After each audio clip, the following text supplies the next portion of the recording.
अस्सलाम नाज़रीन, मैं हूं जरशीद और आप देख रहे हैं प्रोग्राम हक़ाइक़। और प्रोग्राम में आज हमारे साथ मौजूद हैं सियासी समाजी रहनुमा इशफाक अब्बासी साहब। अस्सलाम वालेकुम अब्बासी साहब। वालेकुम सलाम। और साहब ये बताएं कि पाकिस्तान की नज़रें जो है ना सुप्रीम कोर्ट पर थी, पूरे पाकिस्तान की नज़रें कि आज फैसला मुतवक्किल है, लेकिन उन्होंने फैसला डिले कर दी। इसकी क्या वजह हो सकती है? देखिए जी, सुप्रीम कोर्ट एक आला अदलिया, एक सुप्रीम इदारा है, और अगर ये एक नहायती अहम और पाकिस्तान का सबसे बड़ा केस है जो इस वक्त सुप्रीम कोर्ट देख रही है, इससे तो पहले दिन ही जो है ना, ये चीफ जस्टिस ने पहले दिन ही रिवर्स कर देना चाहिए था। इतना लंबा लमकाने की ज़रूरत ही नहीं थी, क्योंकि एक गैर आइनी इकदाम उठाया गया और एक गैर आइनी कदम उठाया गया हुकूमत की जानिब से। डिप्टी स्पीकर ने जो रूलिंग दी है, बात उसकी है, आप उसको वापस कर दें, रिवर्स कर दें, सब चीज़ें बिल्कुल बराबर आ जाएंगी, कोई बहरान पैदा नहीं होगा, ख़त्म हो जाएगी बात। लेकिन जितना जैसे जैसे ये डिले करते जाएंगे, इस तरह ये मामलात उलझते चले जाएंगे और बुरान मज़ीद संगीन होगा और अफरा तफरी इंतशार फैलने का ख़दशा है।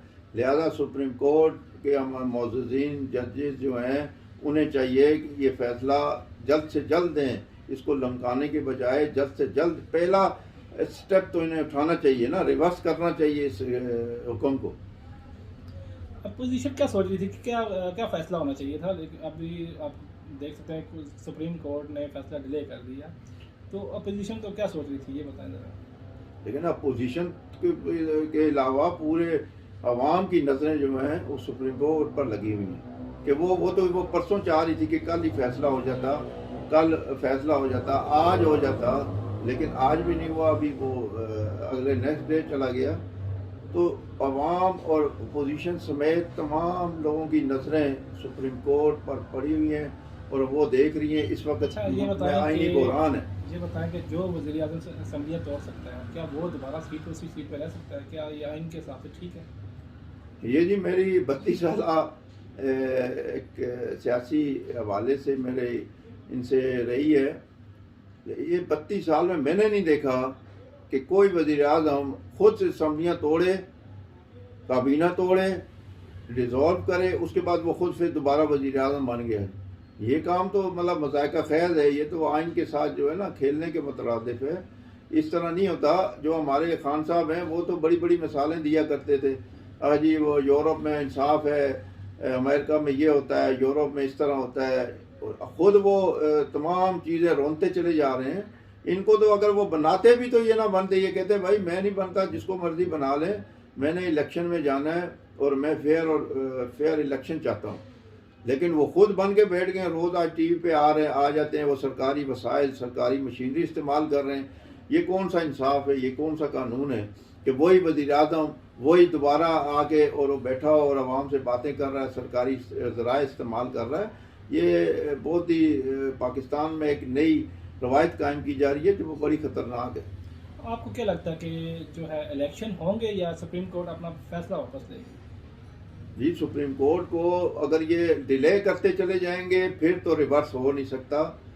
अगर रिवर्स कर दें तो तमाम चीज़ें बहाल हो जाएंगी और मुकम्मल सुकून हो जाएगा, और आइन भी उसके साथ जो जिन्होंने खिड़वाल करने की कोशिश की है वो भी अपनी जगह चले जाएंगे, और वो सुकून से अदम एतमाद की तहरीक चलेगी असम्बली में, और उसके बाद वो वज़ीर-ए-आज़म फारग होगा, तो उसके बाद दोबारा 2, 4, 6 महीने बाद इलेक्शन हो जाएंगे। उसमें कौन सी बड़ी बात है। लेकिन जिस तरह ये बदमाशी और ये गुंडागर्दी और ये आइन के साथ खिलवाड़, ये तो बनाना रिपब्लिक में भी नहीं होता जिस तरह इन्होंने यहाँ किया हुआ है। होना क्या चाहिए था कि अपोजिशन और हुकूमत का मिल बैठ के फैसला होना चाहिए था ना कि कौन वज़ीर आज़म होगा, या क्या देख जी, आइन में यही लिखा हुआ है कि जब हुकूमत अपनी मुद्दत पूरी करती है तो उसके बाद या कोई बुरहान आता है तो वो वज़ीर आज़म और अपोजिशन ये मिल के एक निगरान सेटअप बनाते हैं, वज़ीर आज़म का चुनाव करते हैं जो निगरान वज़ीर आज़म होता है।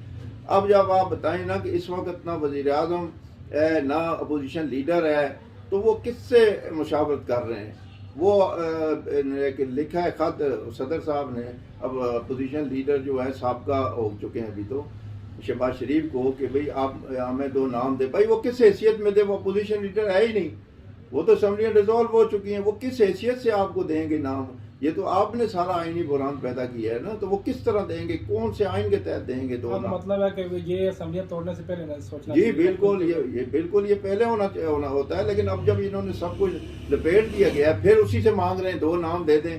भाई आप एक गैर कानूनी इकदाम कर चुके हैं, फिर दोबारा कर रहे हैं और फिर उसको दावत दे रहे हैं आप भी इस गैर आइनी काम में हमारे साथ शामिल हो। तो शहबाज शरीफ ने साफ इनकार कर दिया है कि भाई मैं नाम नहीं दूंगा, जिन्होंने आइन को अनशिकन लोग हैं, जिन्होंने आइन तोड़ा है, मैं उनके साथ उनको ना नाम देने का पाबंद हूँ, ना मैं दे सकता हूँ, मैं इस वक्त अपोजिशन लीडर हूँ ही नहीं। जी नाज़रीन, आज तक कल इतना ही। आज हमारे साथ मौजूद थे अशफाक अब्बासी साहब। इसके साथ ही इजाज़त दीजिए। अल्लाह हाफ़िज़।